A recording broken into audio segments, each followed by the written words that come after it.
introduce our keynote speaker for tonight, Mr. Eric Sahr. So, Eric is actually quite a good friend of mine that just moved up to Seattle, so please don't tell him that the weather gets kind of crummy pretty soon. He hasn't figured it out yet. But we're super excited to have him up here. So Eric is an optical navigation lead engineer on a variety of spacecraft missions, which is a whole lot more than I can say that I've done personally, right?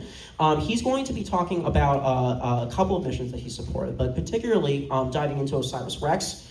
He supported New Horizons, he supported a whole bunch of things. Couple of fun facts, that photo that you see him there holding is the Collier Trophy. If you don't know the Collier Trophy, please Google it. It's pretty awesome, and very few people have won them in history, except for some big names that you would probably recognize when you see it. Also, he has an asteroid named after him, who here has an asteroid named after themselves? Eric. Okay, yeah, so I mean, that's a pretty cool feat, right? So, he's done some amazing things. He has a really cool presentation to show you. So with that said, I'm delighted to invite Eric up to jump into our presentation.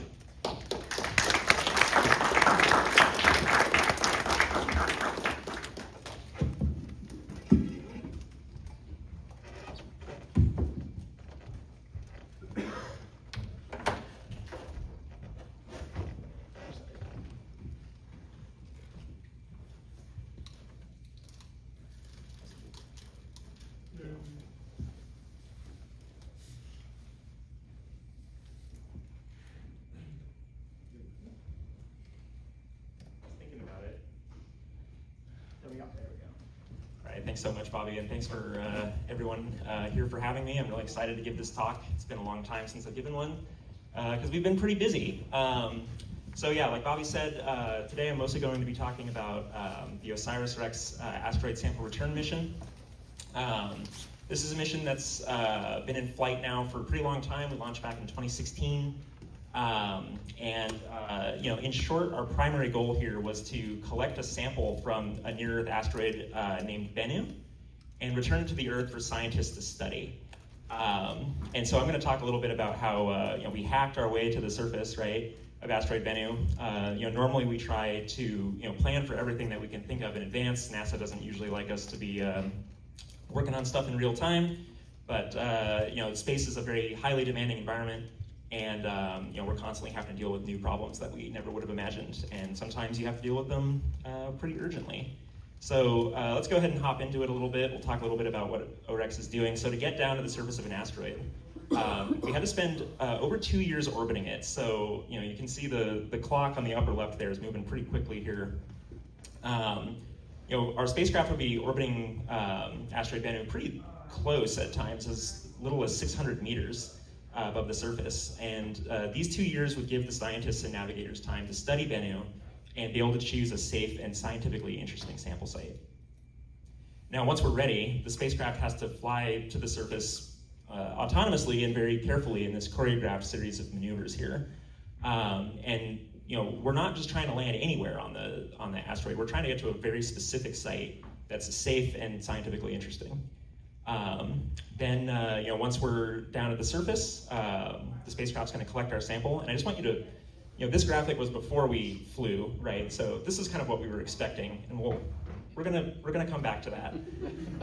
And once we get the sample and we're all happy with what we got, it's going to fly back to the Earth for a few years, and it's going to drop, this little piece of the spacecraft off, and it's going to land under a parachute, nice and easy.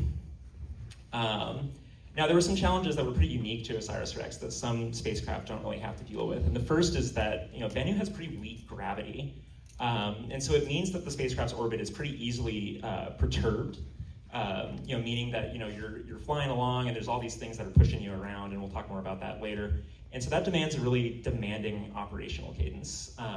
And we ended up having to tend the spacecraft daily for years.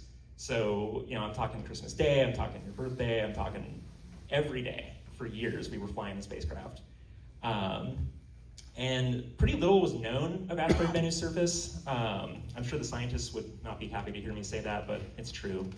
And so because of that, the vehicle needed to conduct this risky sample collection activity totally autonomously because we were so far away from the Earth. At the time that we did the sampling attempt, the 2A light time was something like 20 minutes.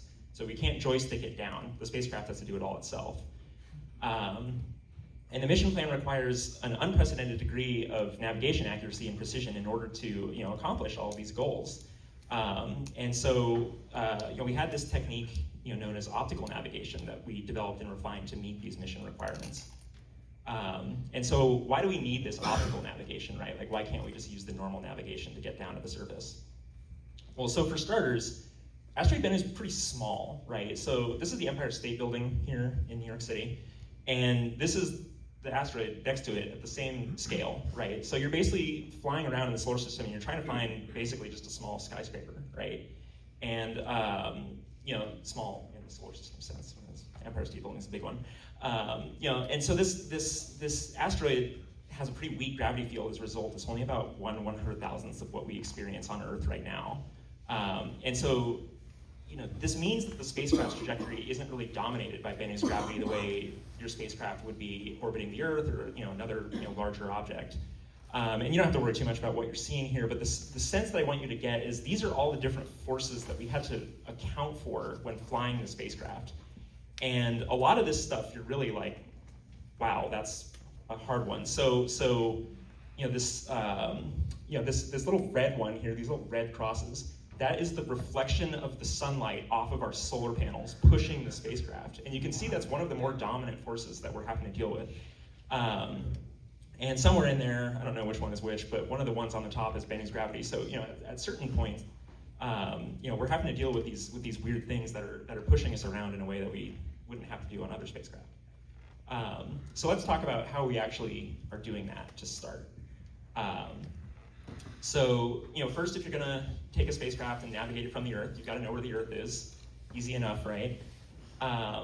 And then from there, you have this series of antennas that communicate with your spacecraft, and that's called the NASA Deep Space Network. I'm sure most of you have heard about that. There's these 3 primary complexes in California and Australia and Spain, and all of our communications with these vehicles go through these antennae, right? So any commanding that you do, any engineering telemetry, any navigation data, all of your science, it's all coming through these 3 dishes. And as a byproduct of this radio data, right, you kind of accidentally are also able to use this data to navigate, right? So the first thing that you're going to try to do to figure out where your spacecraft is you can determine the range from the spacecraft to the antenna, right? So you just measure this by timing how long it takes for the signal to depart the spacecraft and reach the DSN. And then from there, you can also measure the Doppler. So the same way that a train is passing you and the pitch changes as it goes by, the spacecraft radio signal does the same thing, and then that Doppler tells you the rate at which the spacecraft is moving towards or away from the Earth. So now you know where you are in the line of sight direction, which is great, but you still don't know where you are in the cross-track direction. And so to do that, we just triangulate with a technique called delta doors. And now you know where you are in both the line of sight and cross-track directions, and all of these techniques together are called radiometric tracking. And these techniques are great for interplanetary navigation when you're in deep space, right? But the precision is not there to get to something the size of a skyscraper, right? And the other problem is we don't actually really know where these objects are to that level of precision either. So even if you could say, I'm gonna get this spacecraft to within 1 kilometer, we don't know where Bennu is to within 100 kilometers, right, before you actually fly the mission. So you need something that can tell you more about both where you are and where the asteroid is. And so to do that, you use a technique called optical navigation, or OpNav. And so, as we're flying up to the asteroid, and then also while we're orbiting it, we're taking these pictures of the asteroid many times a day. We process them on the ground to determine where the asteroid kind of appears in the scene, right? And then from there, you can reconstruct kind of where the camera had to have been relative to the asteroid for it to appear that way, right? And so the example that I'll give you, right, to go back to the Empire State Building, if you're gonna meet your friend in the lobby of the Empire State Building and they say, I'm on my way, right, I'm definitely not in bed still, and they send you this picture saying, I'm nearly there, I'm on the sidewalk. Like, that's obviously not true because you're way up in the sky. And the OpNavs work the same way, basically. That technique combined with the radiometric tracking data tells us really everything that you need to know, right? You know where the spacecraft is relative to the solar system. And then because you know where the spacecraft is and you know where the asteroid is relative to the spacecraft, you also now know where the asteroid is in the solar system. So you're kind of accidentally doing science also. So you kind of have this nice feedback loop. You repeat that often enough and you'll navigate somewhere quite interesting, like this little asteroid here. And if you're like me, you can do it 37,000 times and you can do some really special stuff, which we can get into here. We orbited Bennu 360 times, taking 37,000 op-nav images for a total of 244 navigation solutions and completing 114 maneuvers. Now, a typical long-duration mission, for comparison, might complete 1 or 2 dozen maneuvers in its whole lifetime, and we were sometimes doing as many as 5 or 6 in 1 week. So it was a very demanding vehicle. And obviously we have all these carefully laid plans and years and years and years of effort to have thought of everything. And so people always ask, like, okay, well, did it just work perfectly the first time? And the answer is no, of course not. 2 years of orbiting the asteroid plus all of the other time that we've spent is a really long time, and space is really hard and it's really demanding. And so we encountered all sorts of problems that we didn't really think of beforehand, both in space and on the ground. And we have to address them. That's part of the job. So this is kind of like where the hacking part comes in. And so we'll jump into the first of the 2 problems that I'm going to talk about. So earlier, right, I mentioned that we didn't really know very much about Bennu service when we launched. And so, in fact, you can see here, this is what we knew, right? This was the best data that we had. This is from the Arecibo radio telescope in Puerto Rico. Rest in peace. It was the best data that we had.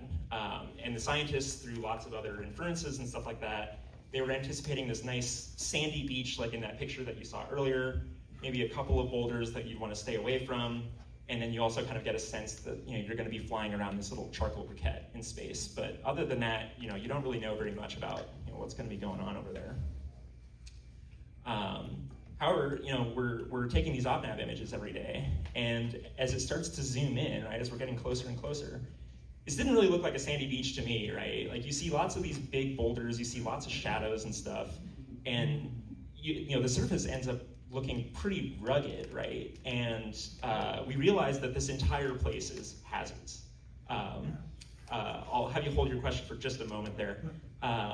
And so, we knew that our plans were going to be going out the window, and you're going to have to figure out, how am I going to get the spacecraft down to the surface here when I'm going to crash it? Like, I'm going to crash and die on anything that that is not the sandy beach.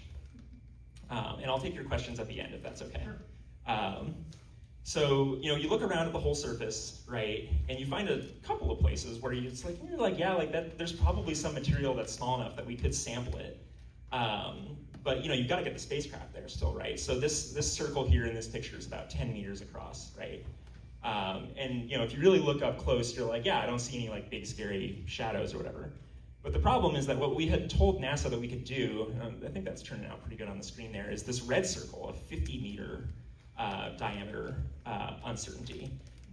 So that's obviously not going to work, right? If you try to aim for the center of that white circle, there's a chance you're going to crash right into that big scary boulder on the left there. And so you have to dramatically refine your techniques.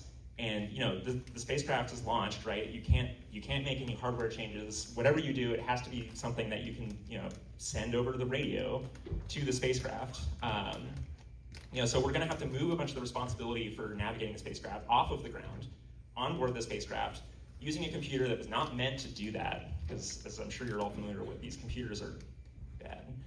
So the solution that we ended up settling on for this was that the spacecraft was going to have to autonomously do a technique that we ended up calling natural feature tracking, okay? And it was going to have to do this during the sample collection sequence when there's a lot of other stuff going on. So, we were going to have to take a bunch of new data to be able to do this, right? So this is a close-up map of our sample site, right? This is Site Nightingale. We'd have to basically look at every pebble in just excruciating detail, right? And this would, allow the scientists to decide whether they wanted to go to this site, and it would allow us, the navigators, to generate what's called a hazard map, which is exactly what it sounds like, right? Green is good, there's no hazards, and red is bad and scary, and they're going to crash and waste a lot of taxpayer dollars. And in 3D, right, looking at it from the side, you can kind of see why some of these places are hazards, right? You have this big 2-story, building, right, like next to the sample site that you're going to have to navigate around, which again was not what we were expecting. There was no 2-story building in that graphic from earlier. And if we crash into that, right, or if we tip over and then crash into it or something, you're done, right? Your spacecraft's not going to survive that. And so we had to have a solution, right? So, once we had our close-up image data and our hazard map, we figured out that the best way would be to give the spacecraft a bunch of landmarks that it could look for as it was on its descent profile down to the surface. So those are going to be represented here by our yellow boxes. We're going to do a little natural feature tracking in real time here. And to be clear, there were a lot more than this. There were about 200 or so, over the whole area that we knew that the spacecraft was going to be seeing as it flew its descent profile. So you're flying along. The cameras are taking these navigation photos, right? That's represented by this blue box here. And the navigation camera is sending those pictures to the spacecraft's computer, and it's doing real-time image processing to figure out what landmarks can I see and where are they, right? And it's comparing them against the landmark map, and from there, it's figuring out, it's doing all of its own onboard orbit determination to say this is where I am above the surface. So it's going to keep doing this, right? It's remembering where it was in previous images, right? It's continuously updating its solution until it says, this is where I'm going to land, right? Yeah, so this is where it's going to land, and then it compares that against the hazard map, right? So if it's going to land in this green area, great, like we're going to get the sample, this is what we're being paid to do. But if it's going to land in a red area, it's got to not attempt to do it because it's putting itself at risk, right? And so if it predicts that it's going to go into a red area, especially at this height, it's not maneuvering anymore. That's going to perturb the surface again because the gravity is really low. And we spent all this effort making the map, so we don't want to do that. So it's going to wave off, right? So it was going to burn hard to arrest its descent, break its orbit with Bennu, and fling itself into deep space. Just get out of there as quickly as possible, right? This is going to cost tons of time and fuel, but these trade-offs are worth it because that's certainly better than crashing, right? And then in addition to that, we also did some other things to make it a little more skittish too. So if it's flying along and it just doesn't see any landmarks that it recognizes, it's going to bail out, right? And if it is identifying landmarks and those landmarks don't make any sense, right? Like it shouldn't be able to see that landmark if it thinks it's there, right, on the left, it's going to wave off as well because clearly there's something going wrong with the landmark identification. And ultimately, this works great. So this is the reconstruction of the sampling attempt that we ultimately made. And this little pink dot there, it's about 1 meter off from the target, and that was where we did the sampling attempt. So it worked really quite well. And you can see that we had this tiny error that was already way shrunk from what we were originally starting with, and we just we were basically like right down the middle there. So that was our first one there, and what I want to remind you of is all of this development, right, is happening while we're still routinely flying the spacecraft, which is its own full-time job. So we're very busy at this time. So you're in the morning, right? You're flying the spacecraft. In the afternoon, you're like, well, how am I going to solve this problem that's happening in 2 years, right? So there's a lot of exciting work to do, and not a lot of sleep happening. So now we'll talk a little bit about how we gathered that data to get that map, okay? And this is going to lead into kind of the second problem that we worked to solve. So to get the resolution for that map, right? We have to fly the spacecraft only 620 meters above the surface, and we were going to be getting pictures of the surface that were less than 1 centimeter per pixel, so really high resolution stuff. And as you're overflying the site at that altitude, the spacecraft's going to be pointing and making like really precise moves to take very specific pictures so that you get that nice mosaic of the whole sample site. And also, the scientists were like, I really wanted to look at that grain, so please take a picture of that grain. So in order to do that, we had a process that was called a late update. And that's because this navigation solution had to be so precise that it could only be a few hours old when we actually were executing these observations of Site Osprey, which was our backup site. So I'll talk a little bit about a typical late update, and then we'll get into the fun late update, the super late update, as it were. So typical day, right? Spacecraft's taking pictures of the asteroid all the time, every few hours. It's providing us the navigation imagery that we need, to get these precise observations. And during this time, the spacecraft's not communicating with Earth. So you've got a little DSN antenna over there, and it's pointing at one of the other spacecrafts that it gets to talk to. So the spacecraft's just storing those images on board until it can send them to us on the ground. And at the appointed time, right, the DSN station points at the spacecraft to do what's called a comm pass. And the spacecraft knows that this pass is going to occur, so it stops imaging, it points its antenna towards the Earth to facilitate the communication, and the DSN at this point and the spacecraft exchange the navigation data, all the science, the commanding, just like we were talking about before. And so, this is a 24-hour process in order to update the navigation solution in this way. So, after that 4-hour comm pass ends, the DSN turns away, and then the vehicle will resume its imaging of Bennu. We're going to be processing all of this OpNav data on the ground. This is my boss here. She got to be in the NASA B-roll footage. I was not. Then once that process data is finished on the OpNav side, we give that to the orbit determination and the maneuver teams. They use that data to compute the spacecraft's position and velocity, and that refines the maneuver design for those really precise little moves that the spacecraft has to be doing. Once that solution is complete, we deliver it to the spacecraft team. The rule is, if you're putting something on the spacecraft, there's a whole team, the spacecraft team. They're responsible for testing everything that goes on the vehicle, and they're the only people that can uplink to the vehicle.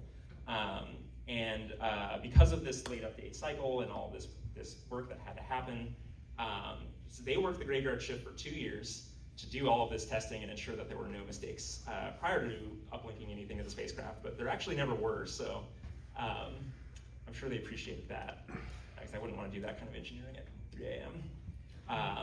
So then once that testing is complete, 24 hours has passed, now it's time for the next comm pass. There's a guy on the spacecraft team, guy or gal on the spacecraft team called the ACE. They uplink the navigation solution to the vehicle, more OpNavs are downlinked, and then the cycle begins again. And so you're probably wondering, wow, why do this? Right?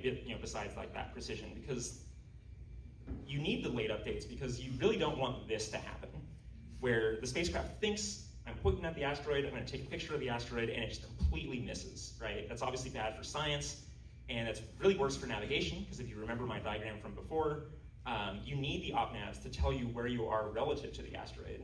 And if you take a picture and you come back with nothing, now you don't know where you are relative to the asteroid. So you could be just getting ready to crash right into it, which is not what we want. So now I'm going to talk a little bit about this super late update that we did for the reconnaissance of Site Osprey. So everything that I described before was our nominal late update process, just normal routine stuff. We'll get beers afterwards. So for this one, we're going to fly over Site Osprey, we're going to get our landmark map, and then the scientists are going to decide whether we want to go there. And all of the planning for that, it takes months to do, right? You've got to have really, really specific lighting conditions, you've got to make sure that the spacecraft is healthy, you have to arrange all the time with the DSN. There's a lot going on and a lot of planning, and so you don't want to not do it when you planned you were going to. So on the day of this super late update, right, the spacecraft attempts to phone home, and it doesn't receive a response from the DSN. And so I was actually on duty for this particular pass, and I was waiting for the DSN complex in Spain to confirm that they had locked onto the spacecraft signal and had begun downlinking the OpNav data that I was going to process, which was a totally routine handoff, right? And there's a lot of factors that go into when the data arrives, whatever. So it's like a delay of a few minutes. You're not really getting too nervous. It's like, oh, I'll go get coffee. It's going to be a long day. It's an understatement. And after about an hour, right, I still don't have anything. And normally, right, someone will say, oh, whoops, some process hung up, and you'll have the data in half an hour, and you're like, all right, thanks. But there was nothing from anyone. Everyone I would call, they'd be like, well, the person in front of me hasn't called me either. And eventually you're like, okay, well, the DSN itself is not getting the data, so we should ask them what's going on. So I have this special radio that sits on my desk where I can, it's like an air traffic controller kind of thing where I can like radio the DSN and you know, I have like a number and stuff, it's weird. So I try to use it, right? I've never used it before, so I'm like, how do I turn it on or whatever? There's no response, which that seems bad. So I'm like, well, I'll call on my phone. There's no response there either. I'm like, that's really bad. Another hour goes by. I'm like calling anyone I can think of. I'm like looking up like cell phone employees of like, or like cell phone numbers of like NASA employees that are stationed in Spain to try and understand if there's anyone that knows what's happening. No one knows, right? Anyway, eventually the Madrid complex calls me back, and there's been this like massive power and cell network outage in Spain. And you know, the DSN has some like backup generators and stuff, but you know, the rule is like that backup generator is just to stow the antenna so that you don't run out of power on your backup generator and then like the wind blows it over or something. So, but this like never happens, right? So they've never really had to think about whether this is like the procedure that they want to have. So they then spend 2 hours, the DSN, trying to get the antenna working and point it at the spacecraft and communicating and getting us our OpNavs that we need to build our navigation solution. And the spacecraft knows that this is a big day for it, right? It's been told of the priority of this data. It's continuing to attempt to reach the ground over this, you know, these multiple hours, right? And you know, part of the reason why you do that is you plan for the possibility that, you know, something is going to happen with the vehicle or whatever that's going to affect the downlink. And so, you know, it's just trying to resend the way we've been telling it to, but all of the antennas are out, right? So those backup plans are not working, right? You kind of have like a simultaneous failure. And those are the ones you'll try to avoid. So after 4 hours, right, the compass ends as planned, and there's been no communication with the vehicle on the ground. So the spacecraft stops trying to contact us, and it starts what's called its command loss timer. Basically what this means, right, is, you know, in the past, right, talking about problems that we haven't thought about, we've ended up in very stupid situations where you have a perfectly good vehicle where someone like stowed the antenna by accident, and the spacecraft is completely healthy, but because it has no way to communicate with us, it's as good as dead, right? So this command loss timer is something that's built like deep into the spacecraft's computer, where it basically says, like, if I have not heard from the ground in X number of hours, I'm going to do everything I can to try to get back into contact, okay? It's got to point its antenna at the Earth, and it's got to point its solar arrays at the sun, so you've got power, you know, you're able to communicate with the Earth once things start working again. But you can't orbit the asteroid and do that, right? And also, like I said, you're tending to it all the time. You don't want it orbiting over like a week while you're working some unrelated problem and then you just crash, right? So when the command loss timer expires, the spacecraft goes into safe mode, and then kind of like before with the landmark map, it's just gonna try to get out of there as quickly as possible. Costs tons of fuel, costs tons of schedule, because you gotta get back to the asteroid, you gotta get back into orbit, all this stuff, right? So you really don't wanna have that happen. And now it's going to in 44 hours unless we communicate with the spacecraft, which is really the nightmare scenario. But we're not quite there yet, right? The spacecraft is like, all right, I'll try again tomorrow. I'm going to resume my routine navigation imaging of the asteroid, and I'll try to talk to them tomorrow, right? So on the ground, we start working the problem over the next 12 hours. You know, we've got to be able to uplink our navigation solution on this next compass if we're going to do our site OSIRIS observations. And if we miss that pass, we're going to have to replan everything like I was talking about earlier. It's going to take months. We really don't want that outcome. But right now, we don't have any data to work with, right? Because we haven't gotten the previous day's observations. And so we realized really the only option that is available to us is we have to take our entire 24-hour late update process, and we have to cram it into the next compass that's only 4 hours long. And we really only have a few hours to even figure out how we're going to do that, which really is, you know, you're really in the cool zone there. Because you normally, right, if you're going to develop some new process, you're going to be commanding a vehicle and stuff, it's like months of meetings and presentations and all this stuff where everyone asks if you had thought of this obvious thing that you didn't think of and all these different things, right? So So now you have to just basically say, like, I'm gonna do it perfect the first time, and that's really scary and stressful. So for example, my piece of it, processing these OpNavs, like I said before, it's normally a 4-hour-long process, and my bosses are like, you have 10 minutes to do that when the compass happens. And so, we spend these 12 hours figuring out like what that's actually gonna look like. And I realized one of the things that I can do is I can save 10 to 20 minutes just right off the bat by getting closer to the data. So once the DSN receives the data, it's sent to a facility in Tucson, Arizona, where it gets kind of like pre-processed before it comes to us. Because they're just getting like raw bits and I'm getting like a picture, right? And so I was like, well, I can fly to Tucson, right, overnight, like not, we're still waiting for the spacecraft, right? So I'm literally like ripping pages out of our operations procedure. I'm like in a taxi, I'm going to the airport, I like buy a ticket like at the desk, you can do that.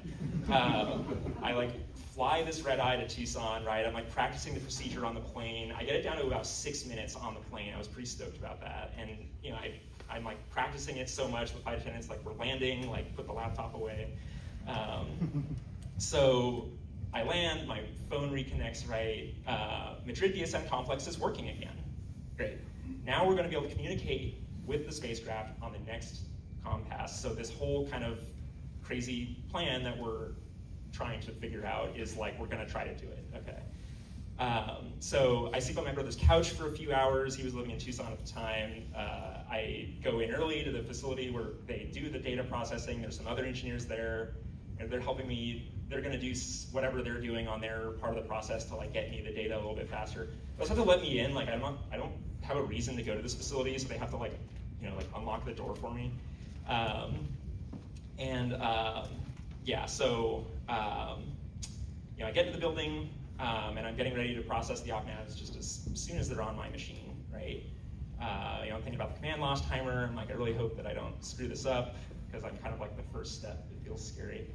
All right, so the compass starts, right? And on the left here in the red, I hope you can kind of see that. These are kind of like the steps that we have to do to say like, we did it, right? So the spacecraft's gonna reach out to the DSN again. So it's attempting the ground link here, and then the DSN calls me to say that they've locked onto the spacecraft signal, so it's go time now. The first thing that's going to happen is the spacecraft just normally tries to send its normal telemetry. It's like, I've got new OpNavs for you, like all this stuff. It resets the command loss timer in this case, and now we're back to the normal 72 hours. We're happy about that. We tell it to just stop whatever it was going to send us and be like, OpNavs now.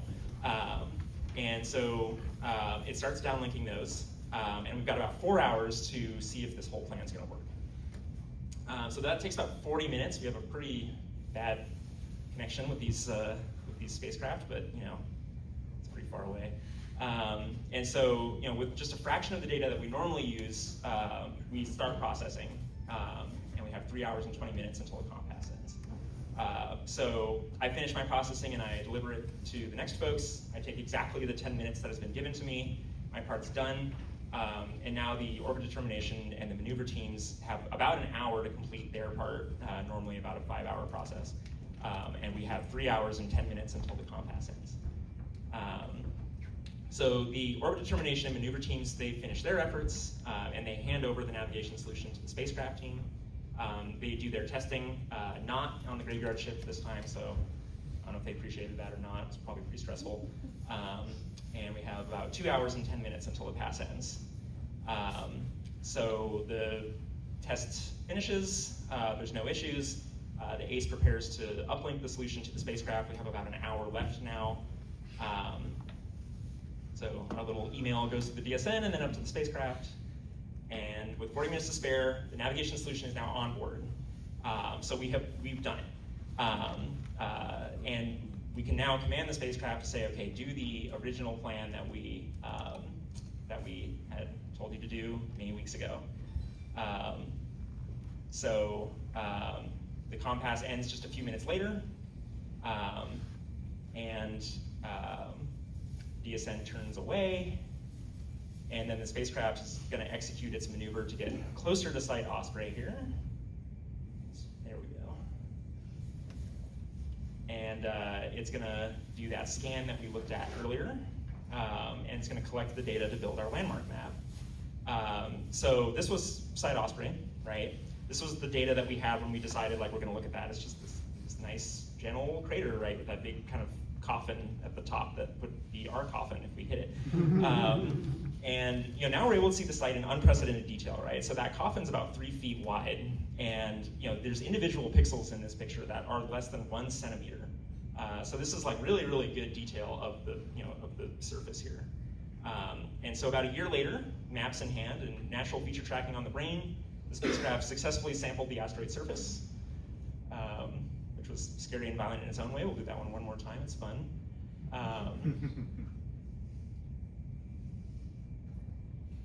And then about 3 years after that, the spacecraft flung the sample return capsule off to return to Earth.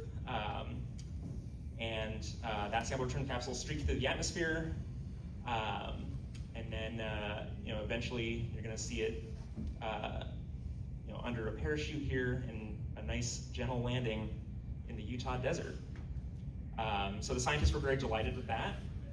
They went to go open the sample return capsule, and they found that it was stuck closed. So they had to hack their way in, but that's a story for another time. So thank you so much.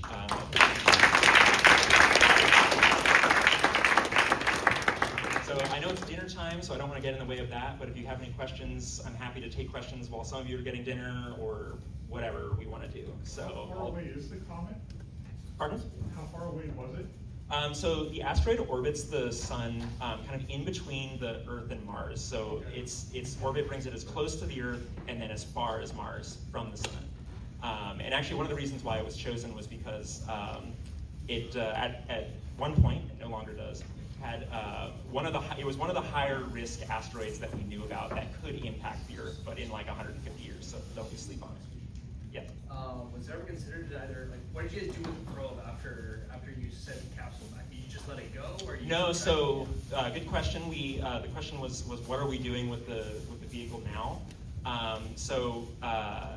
I'm delighted to report that the spacecraft is still flying, and it actually just a few days ago did another gravity assist at the Earth, and it's going to rendezvous with an asteroid named Apophis in 2029. And that was, if you're old enough, that was the really scary one that they discovered in like 2004. That one's definitely gonna harm a lot of places on the Earth. We're basically gonna do everything that we did at Bennu except collect the sample, including get down to the surface, right? So this agitation at the surface here, the scientists loved that. They were like, we get to see so much more than we thought. Like, can you do that again? And we said, absolutely not. But we're going to do it at Apophis. We're going to see under the surface there, so that will be very exciting for them, and we don't have to risk the sample that we already have. So, yeah. Do you ever get into double dog dare contests with the ESA and the Japanese? Yes, and we usually lose. So the Japanese Space Agency has done a couple of asteroid sample return missions, and they accept an unbelievable amount of risk that that NASA does not like to go for, right? So they've flown 2 probes named Hayabusa and Hayabusa 2 to 2 different asteroids. Hayabusa 2 actually went to our backup target, an asteroid named Ryugu, and this thing had bombs. It had like all these like probes that it was going to like whisk off and do that. And we actually have an agreement with them to trade like a certain percentage of whatever samples that we get. And so you see them at meetings and stuff. And so I asked them one time, I was like, you accept like so much risk. Like, what if you blow it completely? And they're like, well, we're doing it for so much cheaper than you do it. You accept that risk and you fly a spacecraft for $100 million, right? Or you don't accept risk and you do it for $1 billion. And so they said, you do 10 of them, you probably have some that work. And I do think there's something to that, but we brought a lot more back than they've brought back. So, yeah. What was the propulsion of the spacecraft? It's just a monoprop. So this is a little bit outside of my department. I apologize, but it basically is just a propellant that it's a chemical propellant that just burns with reaction with an oxidizer that's on board. Yeah. Yeah. What about software? Can you share more details, like operating system, programming language? That's something that I really don't know develop. a lot about, unfortunately. I believe that the spacecraft computer is in assembly, but one of the things that I think is really interesting about this job too is you're dealing with a lot of people that are like super experts in a very, very precise domain. So I don't actually look at the software that actually is executed on board. And so that was someone else was the one that was actually like writing the software that would actually execute on board. And I believe that was in assembly, but I'm happy to be proven wrong on that. Yeah. Were the hazard maps calculated on the satellite or at the...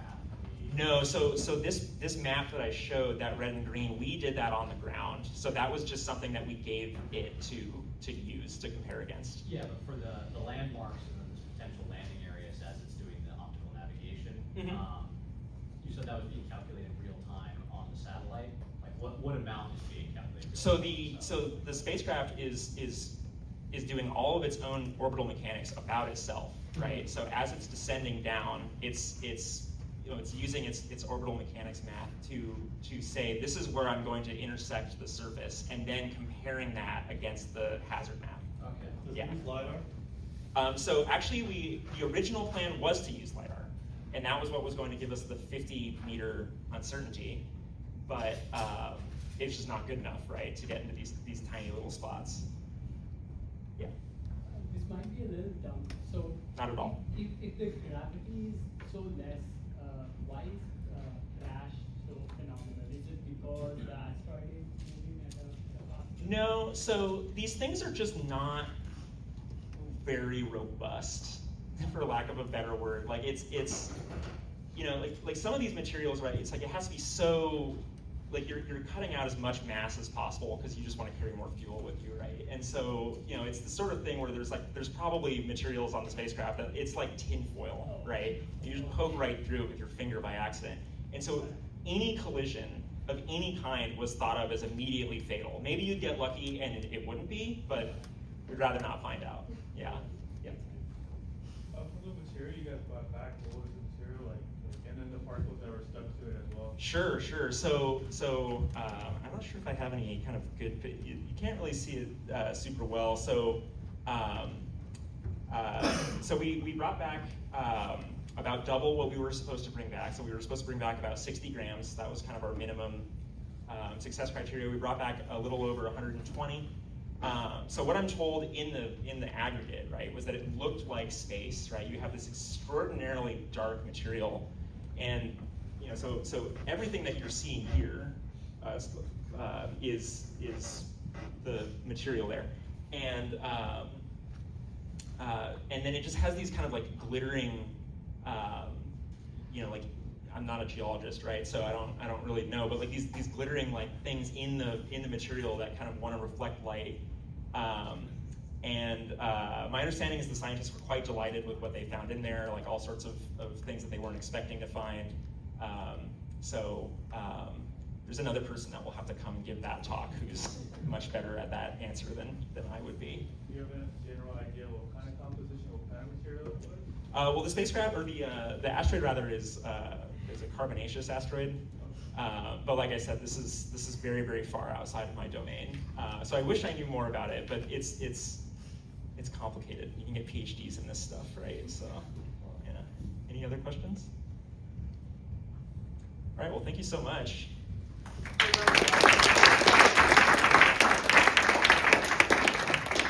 Thank you so much, Eric. Really, really appreciate it. Eric will be here for a little while, but please go grab food. We have it in the back. Please grab food. It's pasta. There's chicken wings. There's mozzarella sticks. There are some vegetarian. Most of the pasta is vegetarian. So there's the only one that's not vegetarian. It has meatballs on top of it. It's pretty obvious. But please go grab food. We'll come back together in a little bit for our 240 seconds of glory training. But with that, can we just have one last round of applause for Mr. Eric Sahr? Thank you all very much.